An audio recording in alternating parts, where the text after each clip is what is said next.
নমস্কার। যারা খুবই চিন্তিত যে অন্নপূর্ণা ভাণ্ডার এখনও ঢোকেনি, যাদের আন্ডার প্রসেসিং চলছে, যাদের ইনকোয়ারি লেভেল চলছে, বা যাদের ফেলার হয়েছে অর্থাৎ ব্যাঙ্ক ট্রান্সফার, ব্যাঙ্কে কোনো গণ্ডগোল হয়েছে, ব্যাঙ্ক ট্রান্সফার করতে গিয়ে টাকা ঢুকেনি, এরকমটা হয়েছে, বা যাদের রিজেক্ট হয়েছে তাদের জন্য সুসংবাদ। যাদের এই ধরনের প্রবলেম হচ্ছে তারা ভিডিওটি শেষ পর্যন্ত দেখো, সম্পূর্ণটা আজকে আমি ক্লিয়ার করে দেবো।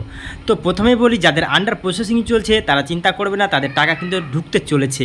কিন্তু যাদের ইনকোয়ারি লেভেল আছে, অর্থাৎ তোমাদের ইনকোয়ারি হবে তারপর কিন্তু টাকাটা ঢুকবে। ইনকোয়ারি কেমন করে হবে?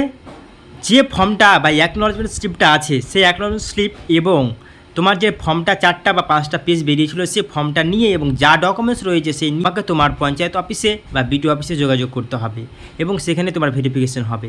আর যদি সেটা না হয় তাহলে কিন্তু নোটিশে জারি করা আছে, বাড়ি বাড়ি গিয়ে কিন্তু ভেরিফিকেশন করবে। তো আপনাদের এই দুটার মধ্যে একটা করতে পারে, তারপরে কিন্তু তোমাদের ডিবিটির মাধ্যমে সেই টাকাটা ডাইরেক্ট অ্যাকাউন্টে ঢুকে যেতে পারে বা ঢুকে যাবে। আর এই সম্পূর্ণ কাজটা কিন্তু 10 জুলাই অর্থাৎ 10 তারিখের মধ্যেই কিন্তু সম্পূর্ণ হওয়ার কথা আছে। তাই আপনারা বিভ্রান্ত হবেন না, আপনাদের টাকা কিন্তু অবশ্যই যোগ্য হলে ঢুকবেই। আর যাদের যাদের কিন্তু রিজেক্ট দেখাচ্ছিল তাদের কিন্তু এখন রিজেক্ট দেখাবে না, তাদের ইনকোয়ারি লেভেলই দেখাবে। তাই আপনারা আপনাদের ডকুমেন্টস রেডি করে রাখুন এবং সম্পূর্ণটা কালেক্ট করে একটা জেরক্স করে একটা ফাইলে ভরে রাখুন।